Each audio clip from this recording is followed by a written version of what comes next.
Aṣọ gbogbo yìí o, aṣọ traffic ó wà ní mọ́tò ní òye tí wọ́n lọ pàkẹ́ síbẹ̀ traffic wá ẹlẹ́sẹ̀.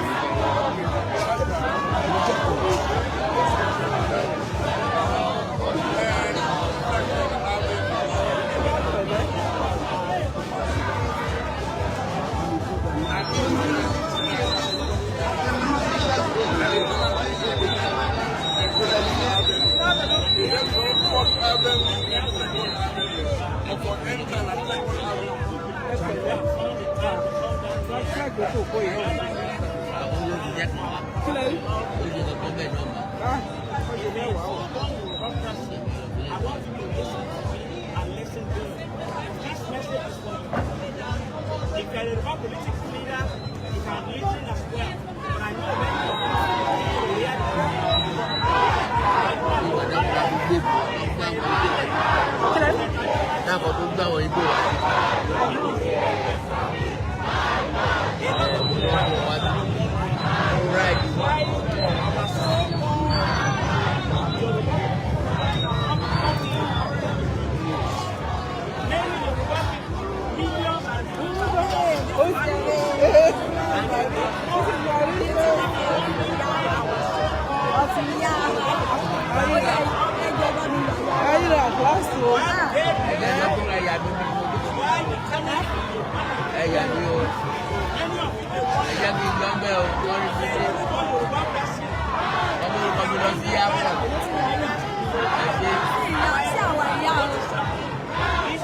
Oh, show me.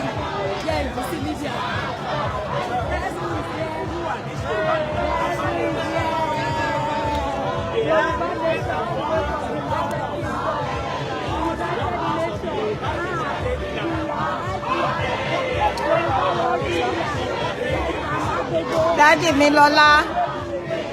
Daddy mi Lọ́lá Ọlá Súnkànmí. Ẹ ṣé o.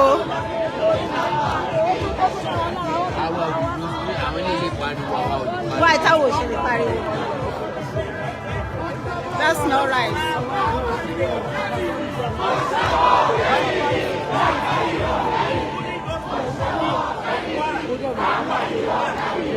Báwo làwọn lè yí lè pariwo táwọn ò lè pariwo? A lè pariwo.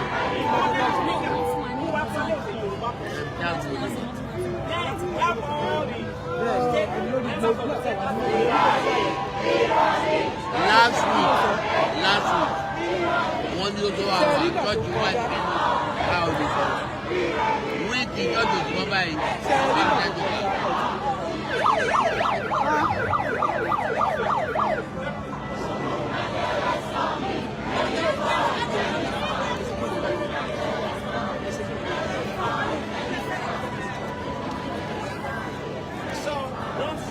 As I was saying, sorry for the interruption.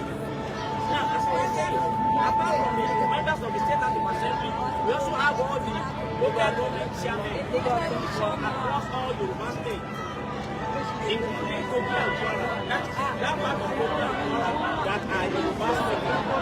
So, basically, all these people I mentioned, they are our political leaders in Yoruba land. So, I want to tell you now that what are you doing here? We have Yoruba land today. Who are you? What are you doing? The most formidable leader that is against our civilization.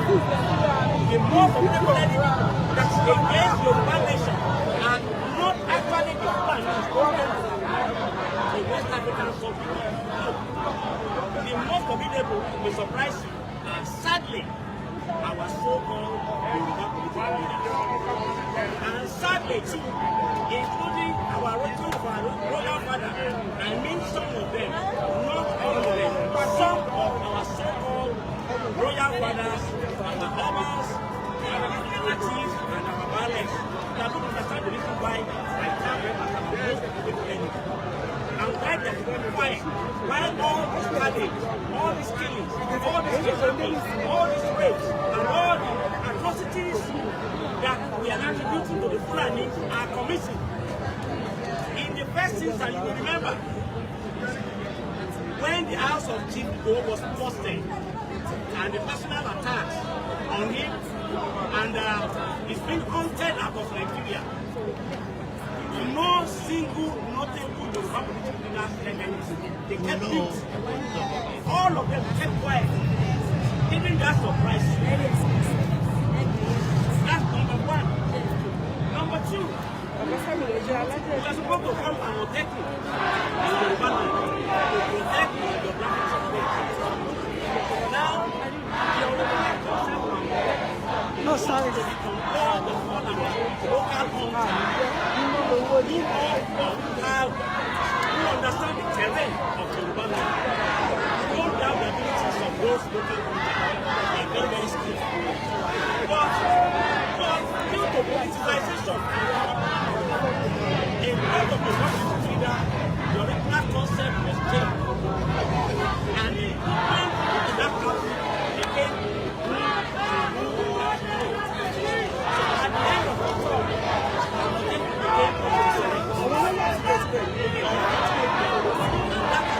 from performing maximally to the best of our ability because of organization. Why? The concept it is that had the original concept, but because politics diverted that concept from other Exactly. That is why when the going on when they arrest those people, you know what they do? They hand them over to the police. And then you know what happens? The police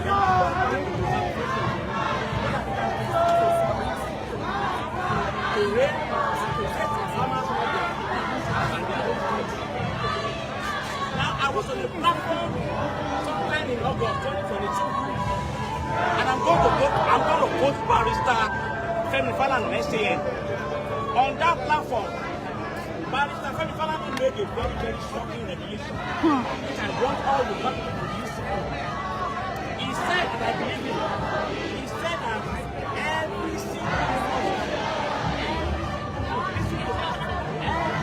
every government in Yoruba state collects 600 million naira for security.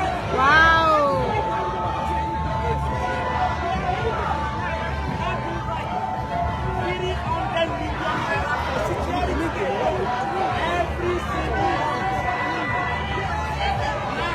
According to Barrister Falana, he said that because government don't pay so it's to come to our land, to come to our forest and continue that kidnapping. For ransom, it's because our leaders they don't care about our welfare, they don't care about our life, they are born today. As a matter of fact, Barrister Falana went ahead to say that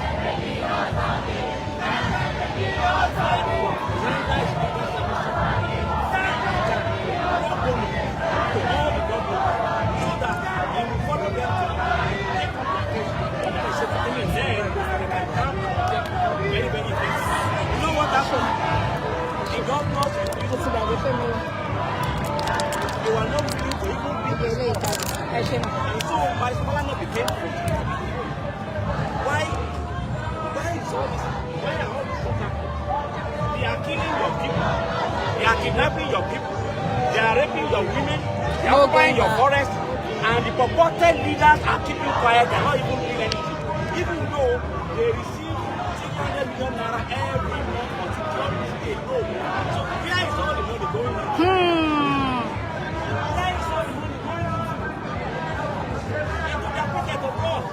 And these are people that purportedly elected as our political leaders.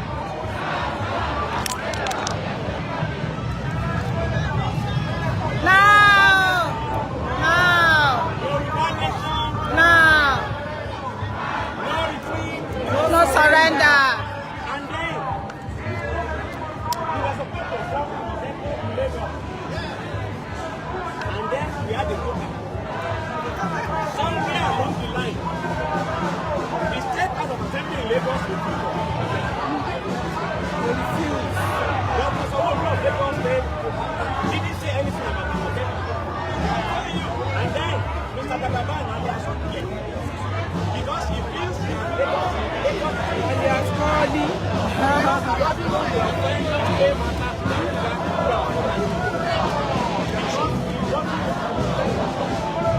fẹ́ wá síbí báyìí. Ẹ fẹ́ bẹ̀rẹ̀ sí mọ́mí Akínpẹ̀lú mọ́mí Akínpẹ̀lú nìkan náà wà. Mọ́mí àwọn méjèèjì ló kọ̀.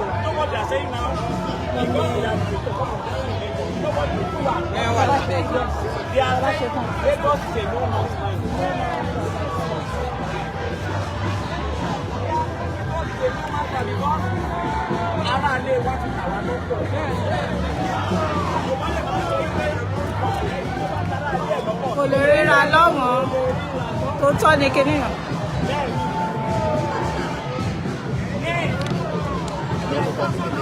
Mo ní tòótọ́ ní òwe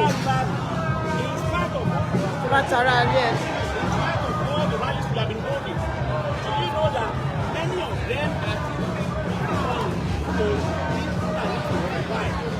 Even with all our protests, they are still giving us people are saying, any cannot go over. Any cannot go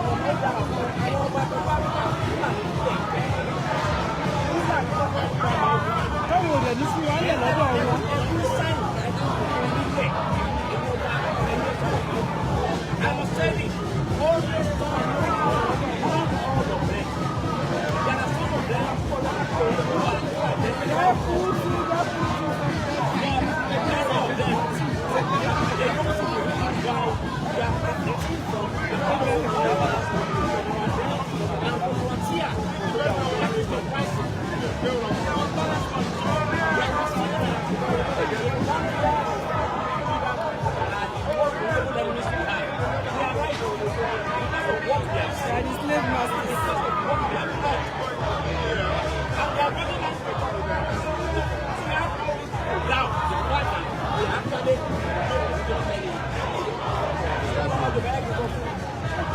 I'm going so.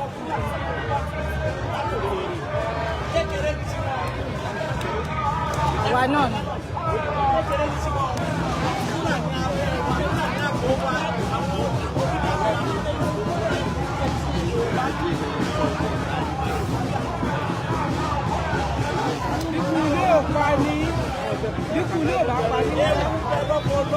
Longo now.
ẹjọ́ torí Ọlọ́run jẹ́ ìbá mi ní òdìdí ní ẹjọ́ ẹwọ bracket àgbà pàdé.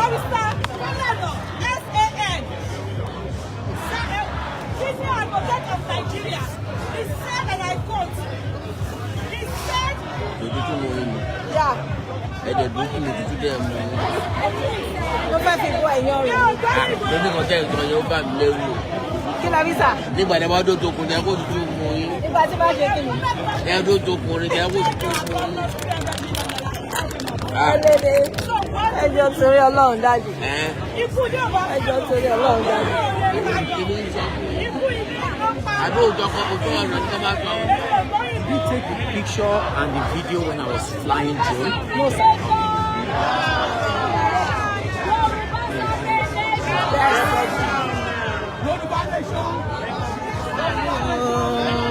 Ẹ̀lẹ́ o, ẹ kú iṣẹ́ o, ẹ tẹ̀lé bá. Ẹ kú rìn o, àníṣe lásán lágbára Jésù o, àwọn ọmọ mi ń kọ́ gbogbo. Ẹ̀lẹ́ kú iṣẹ́ takuntakun o. Yorùbá nation máa gbà lágbára Jésù o, ló jẹ́ ní gbogbo wa lágbára Ọlọ́run. Ẹ̀lẹ́ ṣọlẹ̀ máa padà.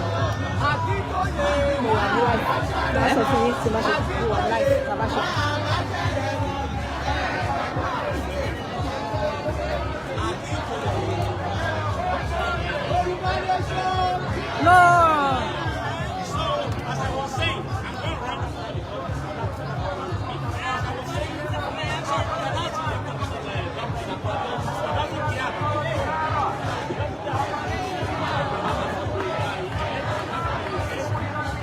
Declaration now. Hey, onígangan ti dé o. Ó ti dé o. Hey. Ta ò rẹ kí orúkọ kó gbàgbé mi. Ilé làálọ̀, àgbẹ̀kọ́ òrókó kó gbàgbé ilé. Àgbẹ̀kọ́ òrókó kó gbàgbé ilé.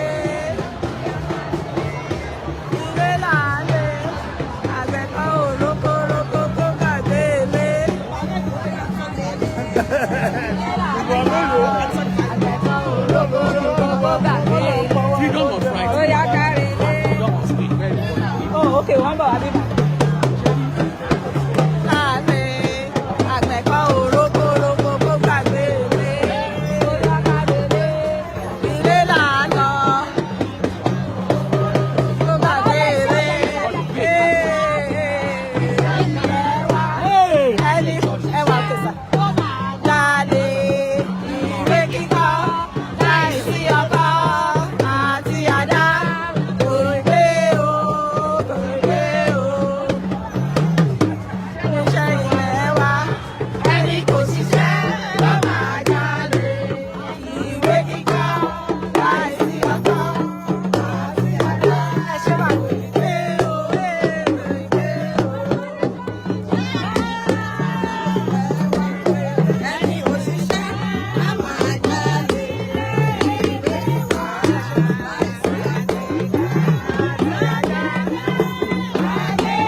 Iléyá yẹn. Iléyá o. Declaration now. No surrender. No surrender. Declaration now. Iléyá o. Ọmọ Oòduà Iléyá. Iléyá o. Ọmọ Oòduà Iléyá. Àti mọ bí tànù òkè ìgbà sílé. Ẹ jẹ́ ká wá. Ẹ̀kẹ́ ká mi làkàná. Mami àti ọbẹ̀ dúdú sí. Oòduà Iléyá. Iléyá o. Ọmọ Oòduà Iléyá. Iléyá o. Ọmọ Oòduà Iléyá. Àti àmì àńlọ. Àti padà gbà sílé. Kájà kọ́lá kan tí kò yọ. Káyé lómi làkàná. Iléyá. Iléyá o. Ọmọ Oòduà Iléyá. Iléyá o. Ọmọ Oòduà Iléyá. Àti mọ bí àárẹ̀ àti tipa padà sílé. Kájà kan tí kò yọ. Àti gómi làkàná. Iléyá. Iléyá o. Ọmọ Oòduà Iléyá.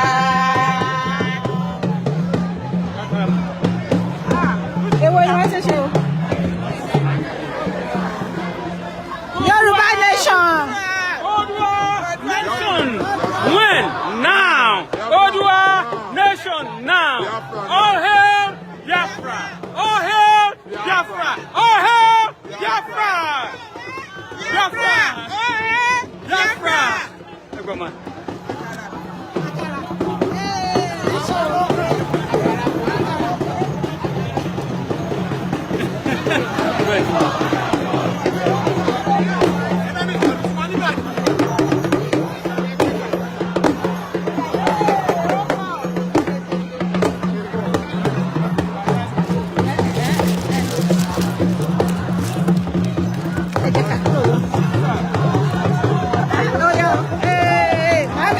Àwa ló kàn, Yorùbá nation. Àwa ló kàn. Àwa ló kàn. Yes. Àwa ló kàn.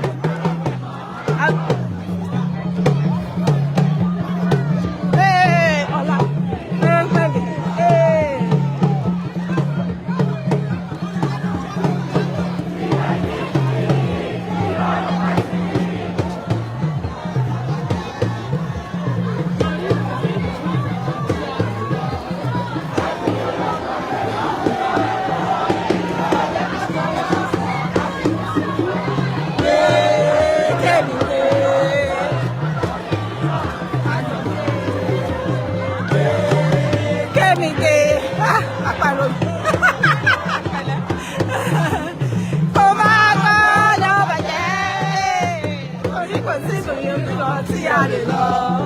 Àjò kò lè àbí ilẹ̀.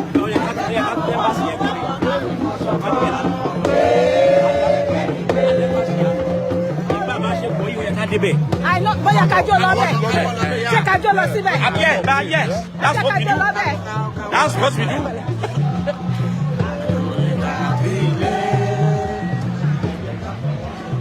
Ẹ wò jáde, ǹjẹ́ mo fẹ́ kí kámẹ́rà yẹn kó catch everywhere. Ibo ni kí ni màá tẹ̀lé bá? Mo fẹ́ kó catch kó show everything. Kí ni ẹgbẹ́ kìí ṣe mẹ́? Kó show everything. No, ẹ ti wọ̀. Àwa ló kàn. Àwa ló kàn. Àwa ló kàn. Àwa ló kàn. Àwa ló kàn. Àwa ló kàn. Àwa ló kàn. Láti bá ṣe. Àwa ló kàn. Àwa ló kàn. Àwa ló kàn. Àwa ló kàn. Àwa ló kàn. Àwa ló kàn. Àwa ló kàn.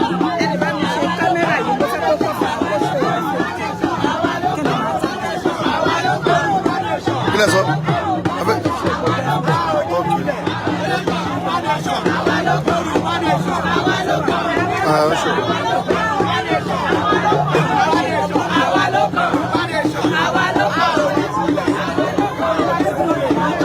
Okay, charge it.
Níbo ni embassy wà? Ó wà lókè bẹ́ẹ̀.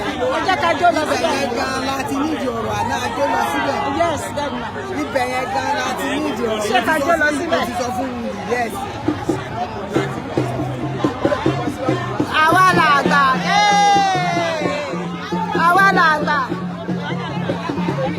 Àwa làgbà.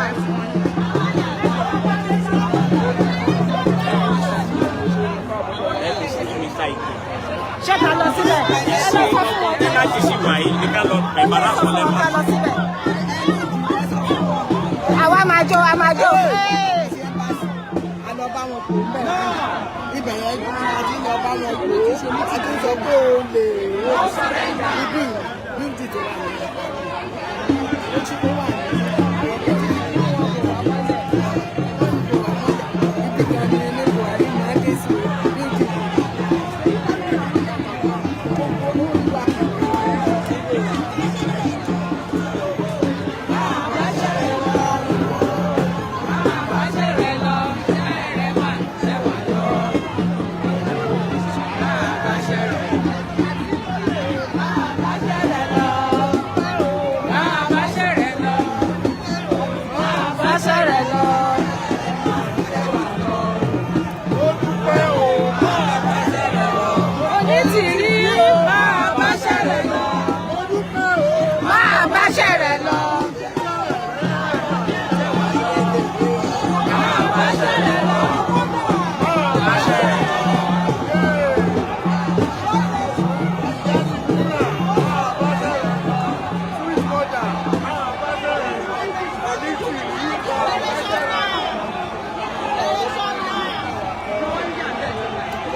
Ṣé wọ́n lè gbà yẹ wọ́n? Irọ́ àwọn àjẹ̀dúgbà ti sanwó fún àyè tiwa ní ìfisẹ́ni tó lè. A máa jó ni o.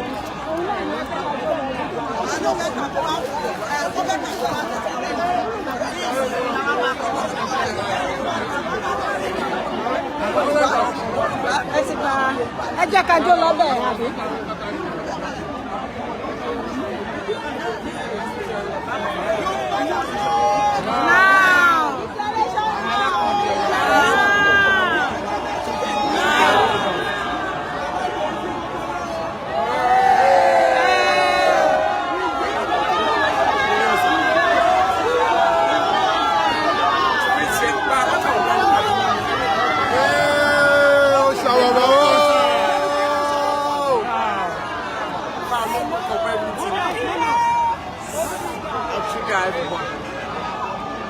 ní tẹ́ bá mú mi ó ní and millions of kilograms to ẹ jẹ́ ká gbọ́ nǹkan tó sọ.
That's right.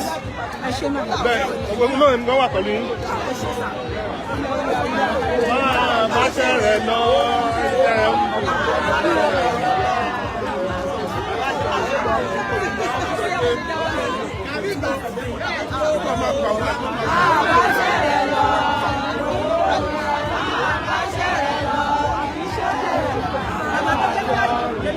Ìgbòho ṣà máa bá ṣẹ̀rẹ̀ lọ. Máa bá ṣẹ̀rẹ̀ lọ.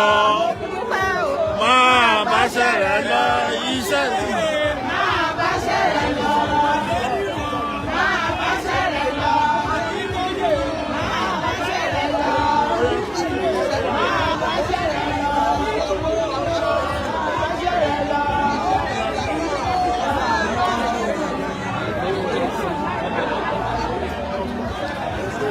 Káwa lọ. Onítìrí o. Onítìrí o. Gosa. Gosa. Gosa. Gosa. Gosa. Gosa. Gosa. Gosa. Gosa. Bọ̀sà fún màmá Onítìrí. Ta ló sọ bẹ́ẹ̀?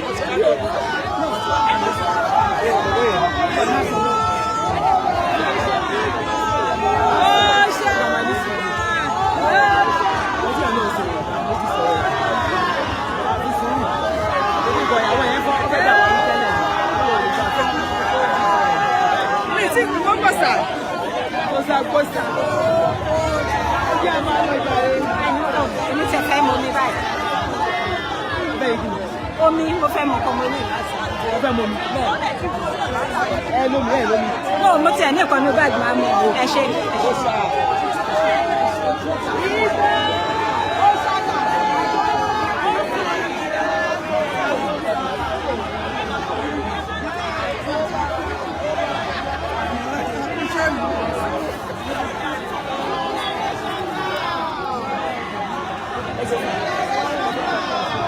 Màmá Onítìrí.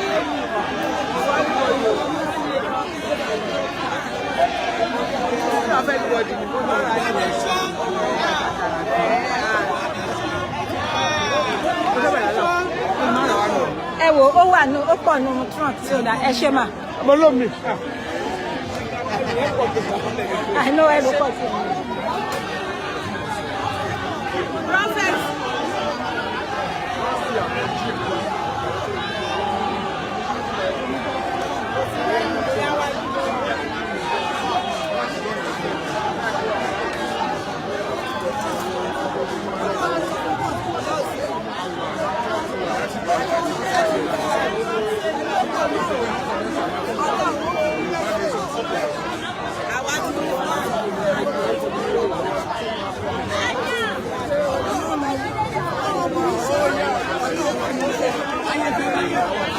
ẹwà ajá fún yín màmí ọpẹ́ ló ṣe lọ tẹ́lẹ̀ mo stop ẹ̀ so gbàtẹ́ wá dé lọ́kẹ́lẹ́ gbàtẹ́ dé kò síbi tí mo ti lè charge fóònù. Sorry. No rárá màmí mi ò ní wá yín tì màmí mi ò ní wá yín tì màmí. Yorùbá nation Yorùbá nation ó ti dúró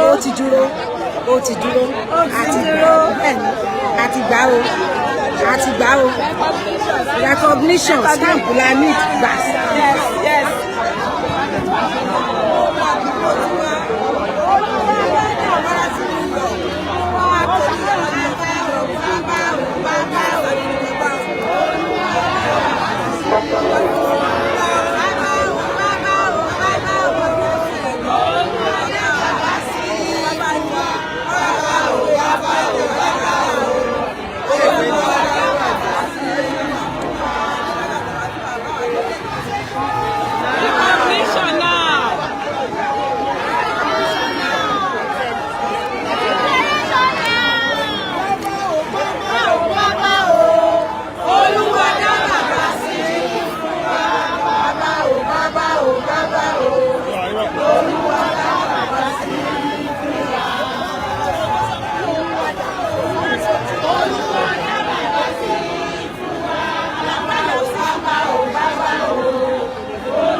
Àwọn kan náà ṣe ti wọ̀ yìí, ẹ̀ka náà ṣe ti wà.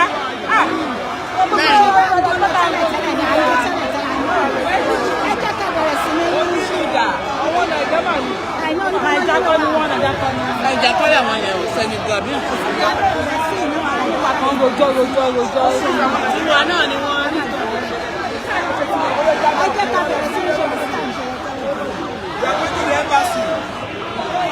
Gbogbo ilé à ń lọ sí ẹ́mbásì.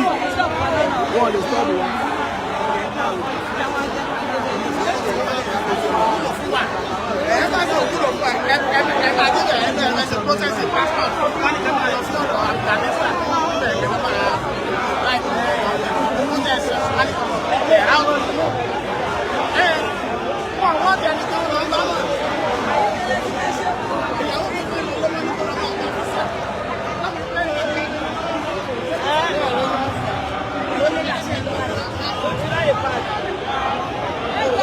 Bàbá àṣà.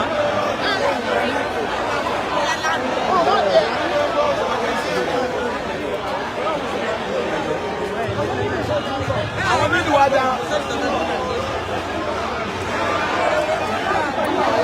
Tòmí sẹ̀lẹ̀ nínú wa, ṣé o ti bá mi ṣe ẹ̀yìn kan náà bá wọn sí ká máa ṣe. Àwọn yẹn wà fún pẹ̀lú àyà. Wọ́n wọ́n ti kí ẹ fẹ́ lọ bá wọn fún un. Wọ́n lè ti mọ kan kò dé rí. Ẹ̀wọ̀n tó ti wà tẹ́lẹ̀ sí.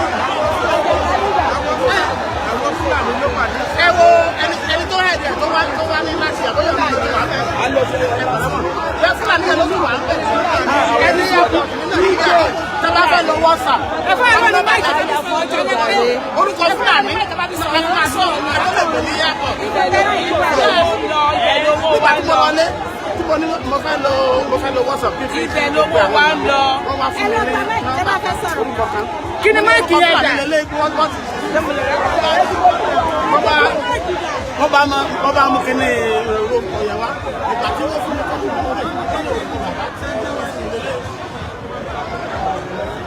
yes.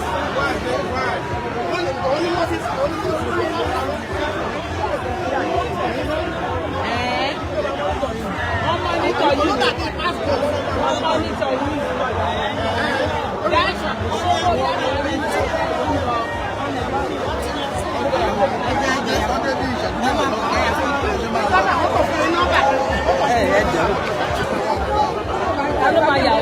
Bọ̀dáhùn ló tún lọ yẹn. Wọ́n wá ní ìyá tó sì máa ń pè wọ́n wá. Kọ́dà ẹ̀sùn wa ní láńdì, wọ́n ti lọ dọ́ọ̀kù wa ní sọ́wọ́ pẹ̀lú ẹ̀kọ́ mi. Ó yẹ kí lọ dọ́ọ̀kù wa ní ẹ̀ẹ́dẹ́sì àpọ̀.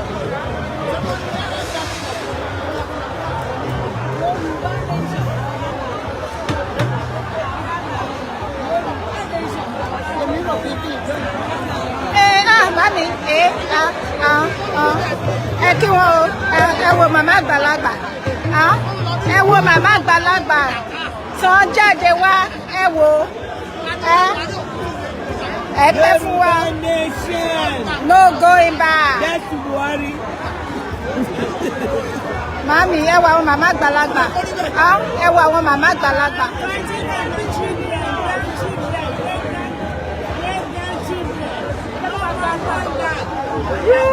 Do something, your silence is killing us. Ẹ ṣé o, ẹ wà àwọn grandma, Picnic làwọn wá ṣe, àwa ṣe. I'm tired. I'm tired. We stand for us.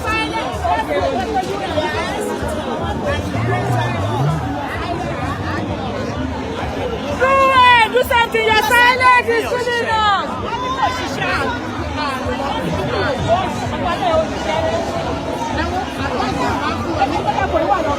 Mami ẹ sọ̀rọ̀, grandma, ẹ bá wa kílé o.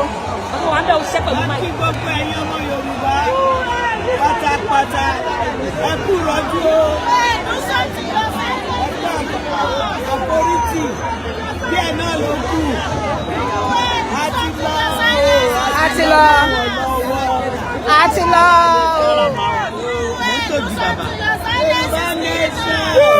Do something, your silence is killing us. Ẹ ra màá ẹ patronize mi o. Mo ń ta ògì bàbá, èmi ni mo ṣe pọpọ́ọ̀fù wá.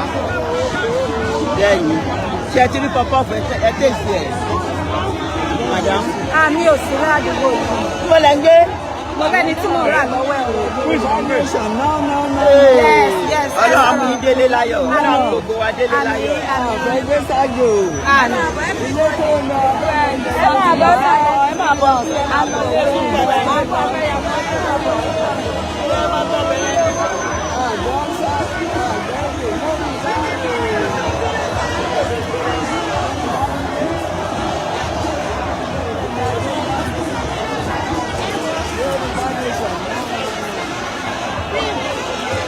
Above you.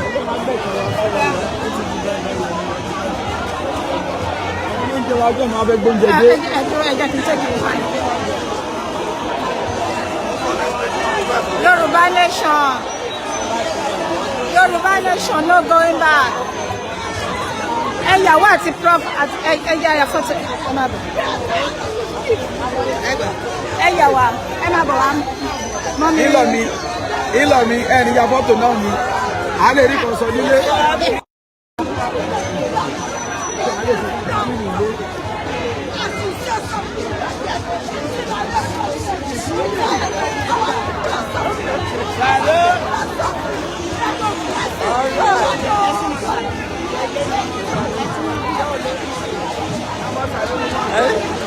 Níyà ní pọ̀ mọ́ wọn ní ìṣòkè olóòrùn. Wọ́n ní kẹ́kẹ́ kọ́kọ́ wá pọ̀.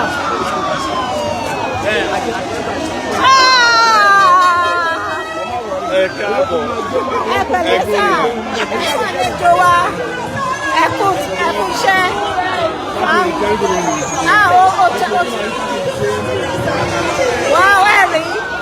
náà láàárọ̀ yìí ká tó rí àwa gan ká tó rí parking. Oh my God. Ẹ pẹ̀lẹ́ sà, àwọn ọmọ mi ń kọ́ o. Àti that handsome young man.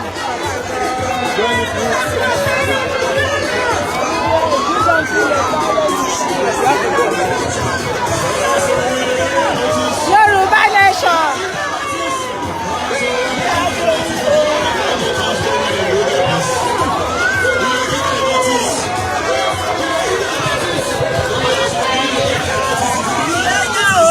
Ọmọ Nàìjíríà ọmọ Yorùbá.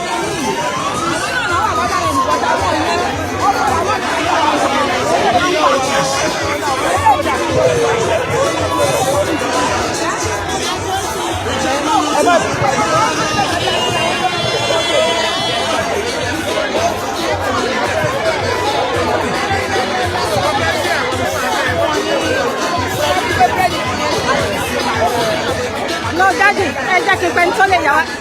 Mo wà ní live, ẹ jẹ́ kí n pẹ́, mo ń tèkì yín ní live. No, it's good. Ẹ jẹ́ kí wẹ́ni tó máa bá yín yà. Mọ́mì, ǹjẹ́ lè bá mi ya Daddy ní? Mo ń wá fóònù. Okay. Máa wẹ́ni tó máa bá yín yà.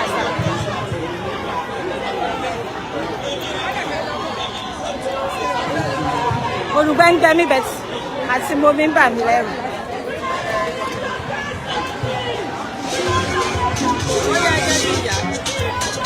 Lóòótọ́ ní ẹ̀jẹ̀ kókè wọn máa fún torí mi wà láìsí ẹ má bínú.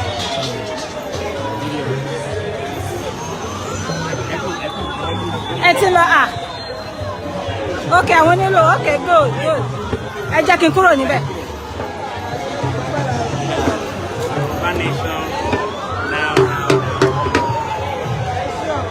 Shaman, torí àgbàdo tẹ̀ ń jẹ́ àbí.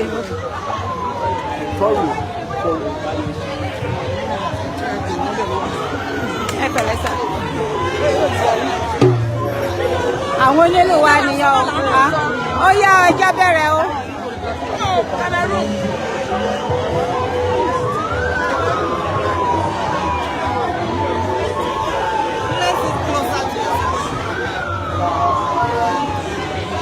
Yorùbá nation, all right. Ẹ wo àsíá.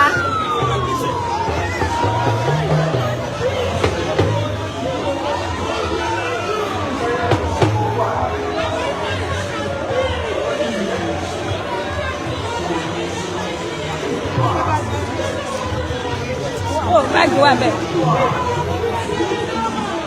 Kí ni nǹkan? Oh, mo ti gbàgbé pé sọ pé ẹ fẹ́ ṣe ojú yín.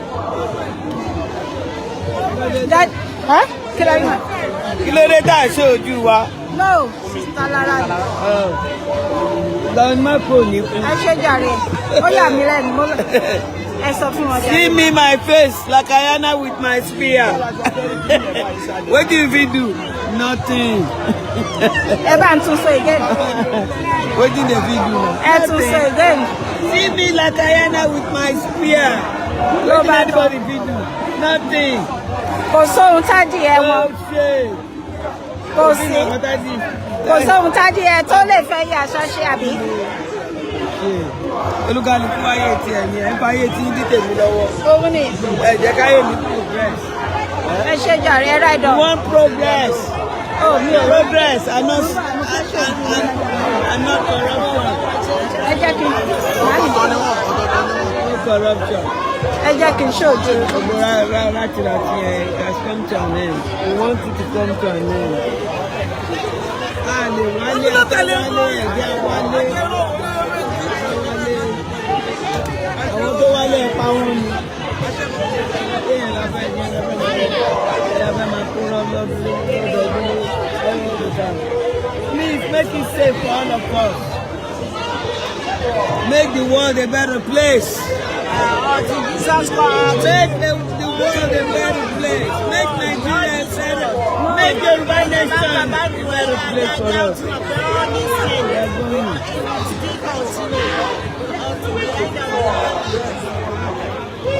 Àwọn German á ní Nigeria is dance country. Ẹ Nigeria is guns kaput. Fuck Nigeria. Guns kaput. That's it. Shut up. I can't afford that. Eba Kilema, Eba Sọ̀rọ̀.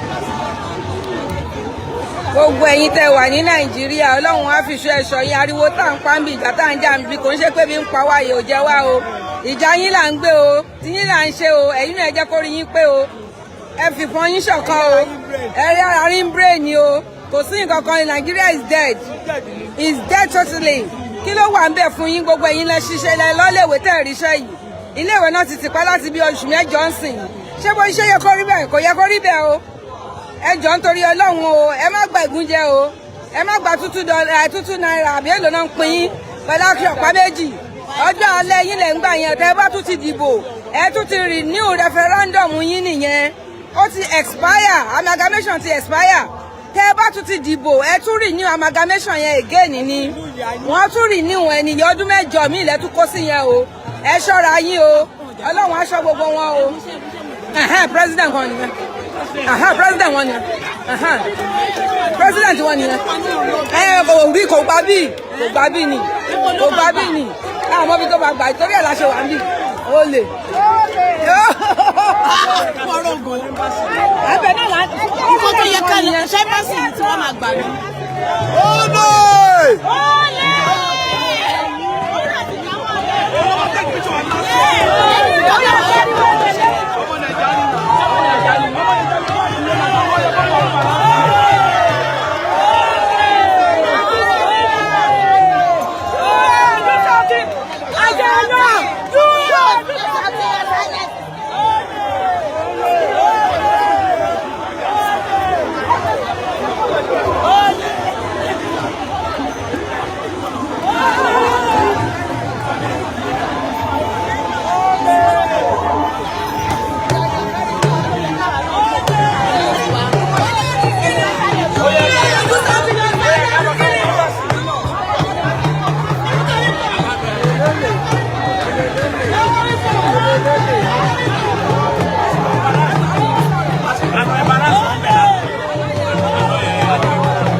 Buhari was there this morning. I should be at home with me.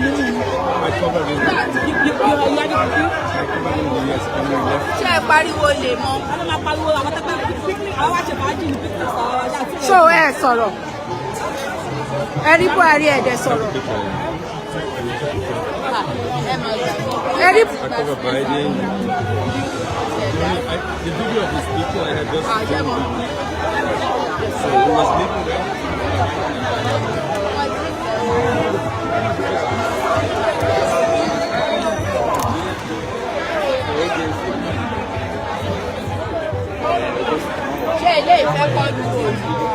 I covered this. This is another agency.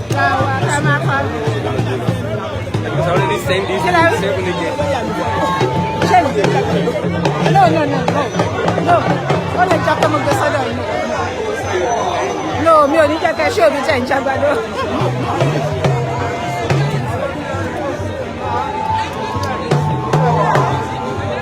Babo Dudua.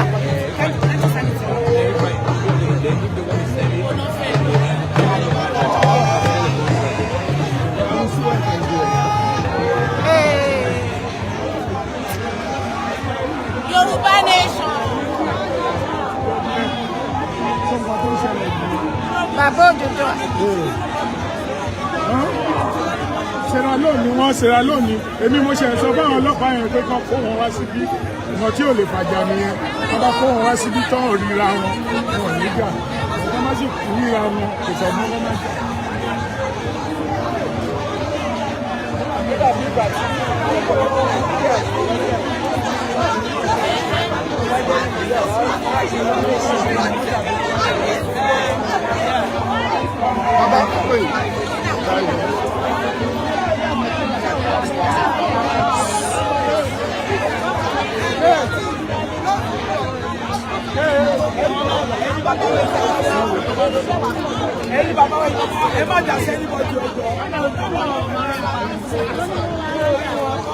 Ẹ wo tó bá rí àwọn kìíní wọn tó bá ń pariwo lé lórí èmi máa jọ ìwọ̀n pariwo lé lórí because yóò wá síbi wá ní èmi wá síbi láti wá dúró bí síbi wá lò kàn.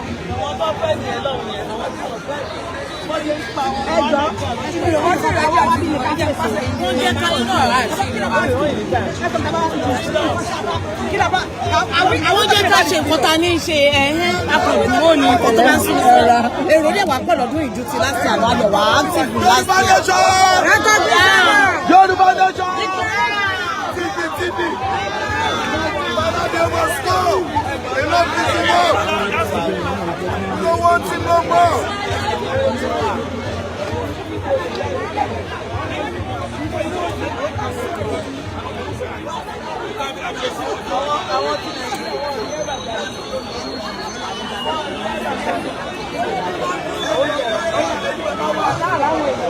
Ó yá yìí bàbá wa ẹjọ́ máa bẹ lábọ̀.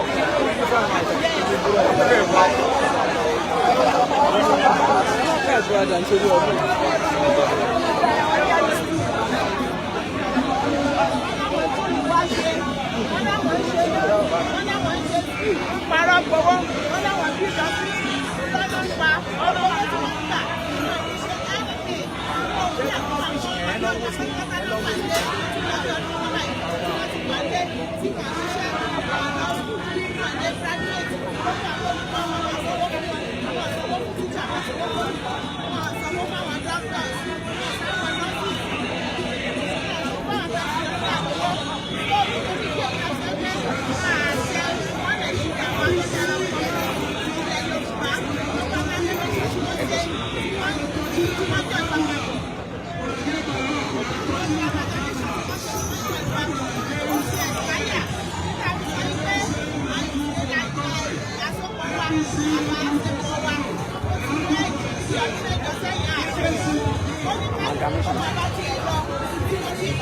No, go.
nation.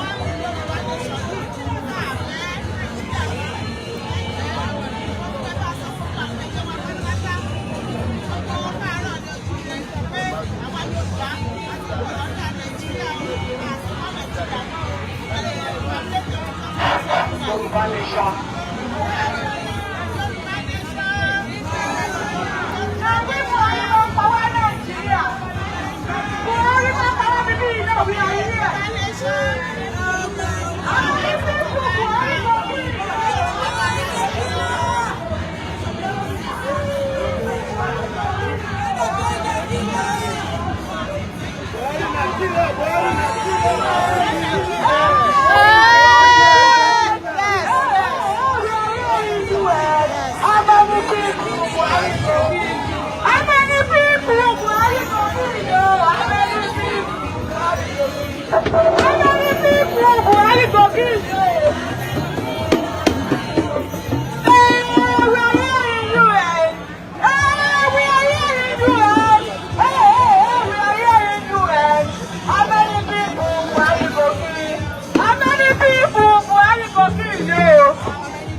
Your silence is killing us. UN, do something. Your silence is killing us. Buhari is killing us in Nigeria. We are dying. Fulani are raping our girls in Nigeria. Buhari is silent because he is a Fulani man. Buhari is silent because he is a Fulani man. ASU is on strike. Our children are not going to school any longer. Our universities are closed down. Buhari refused to pay the lecturers. But Buhari's in-law graduated from university in London yesterday. Is that right? Our politicians' children are schooling in abroad. Our children, our youth are in Nigeria. They are not going to school. 8 months now, everything is on strike. And they said, book is haram in Nigeria. Boko Haram means Western education is haram. Western education is illegal. Western education is abomination. Western education is forbidden. In Nigeria, but our politician children are here schooling. United Nations, do something before it gets out of hand. Do something. The world will not be able to accommodate 200 million Nigerians when it started. We are Yoruba people. We are not for war. But trust me, we will defend ourselves. Yoruba people, we will defend our land.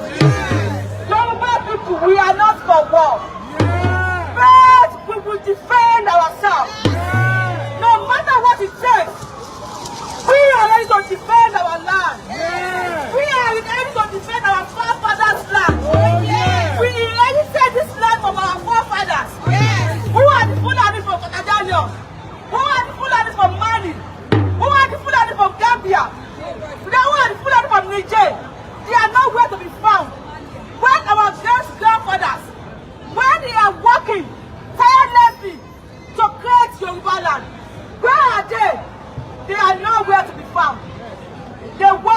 Nigeria.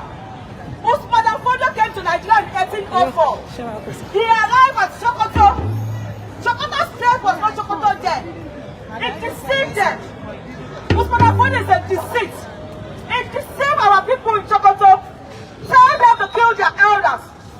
They imposed emirs on them. Now, the northerners are now Fulani, Hausa. In Yoruba land, we are not ready to be Yoruba Fulani. Are you ready? We are not ready to be Yoruba Fulani. We are Yorubas. We are the real Yorubas. We are not ready to be Yoruba Fulani. As Hausa Fulani.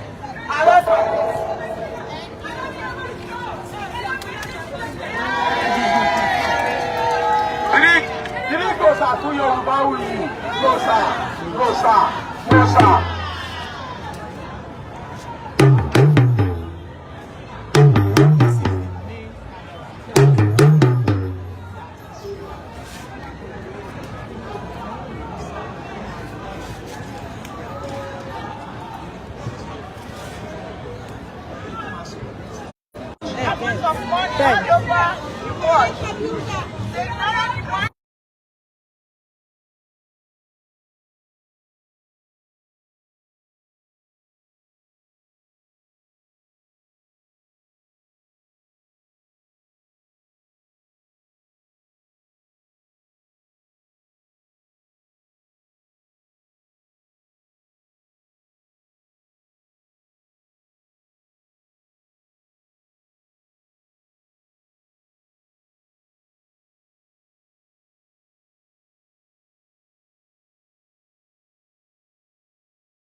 ṣáwọn ènìyàn ṣe.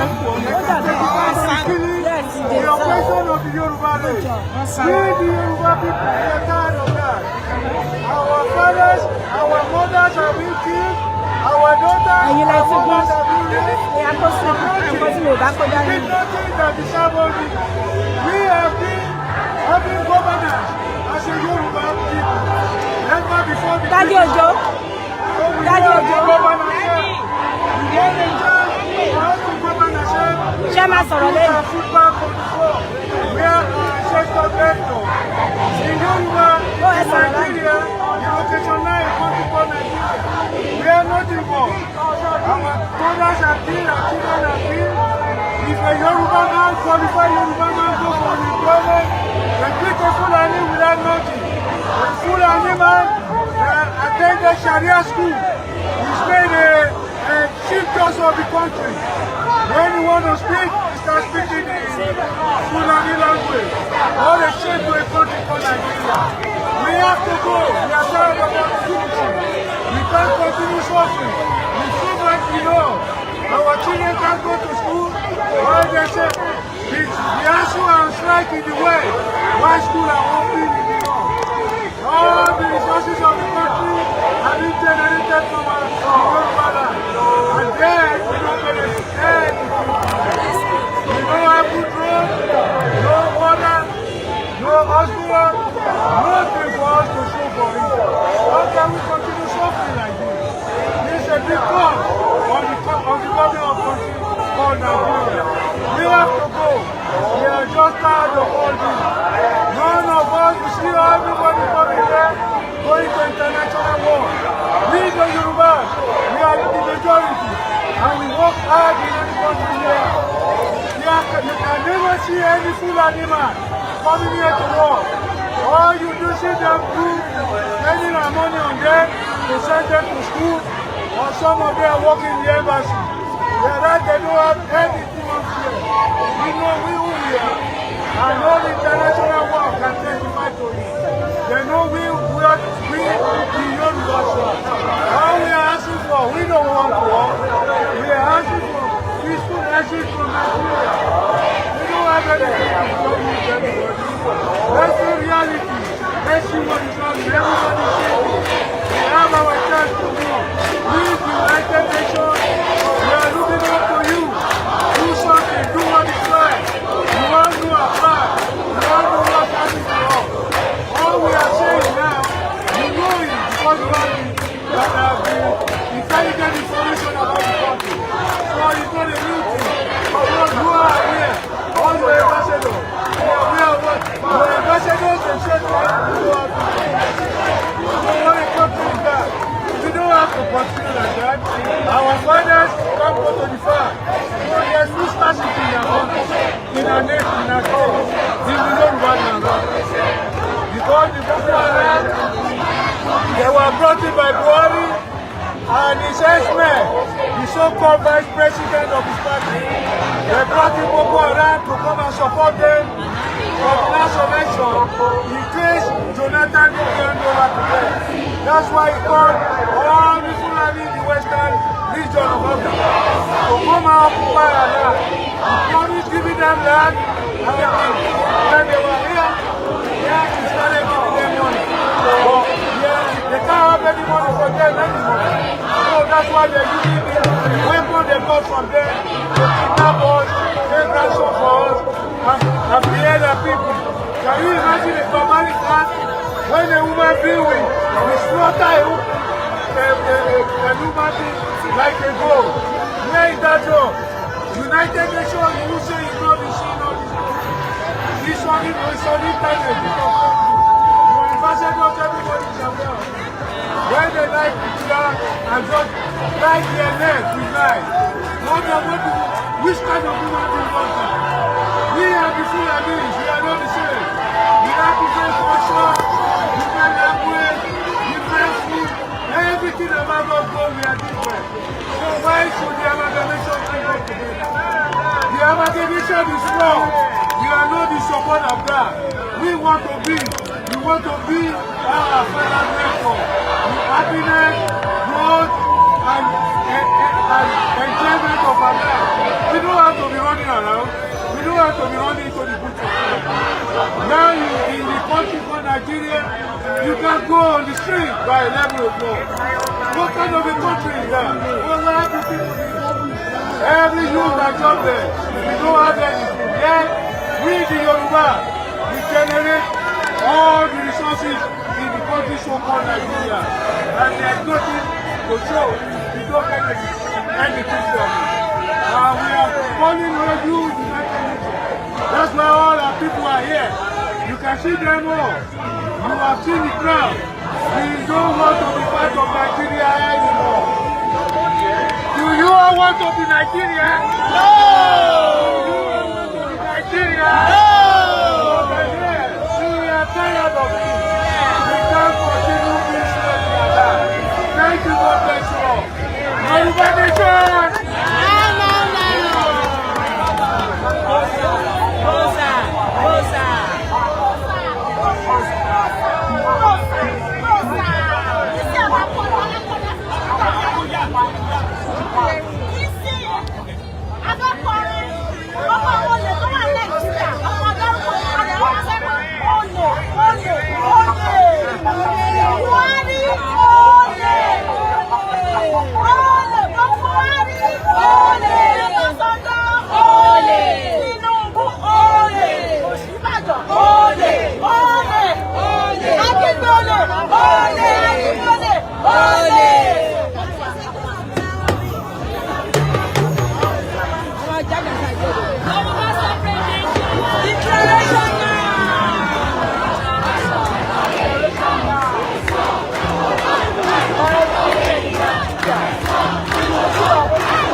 We should be able to support our children. You can see that all the children now, you want children, you cannot even go to the mall. And you will say that it is indefinite.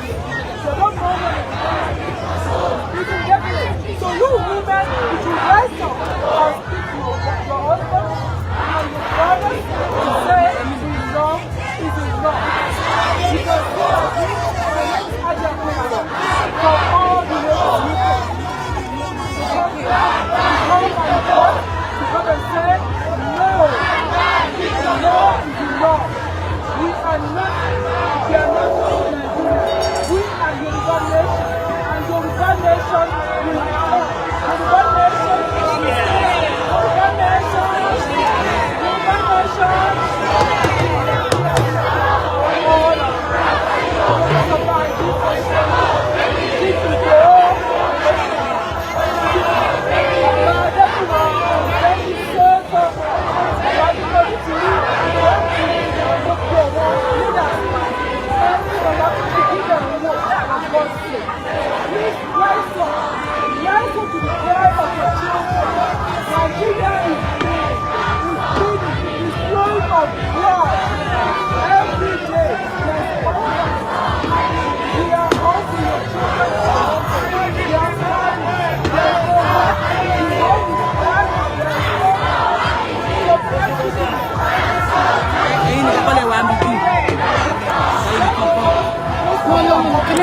all ṣe bẹ́ẹ̀ ṣe ní kí 2% wà níbí ìlú.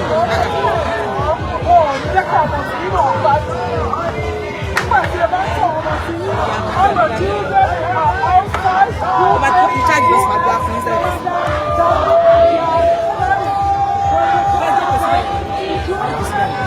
Ẹ̀ṣẹ̀ ń rè mí.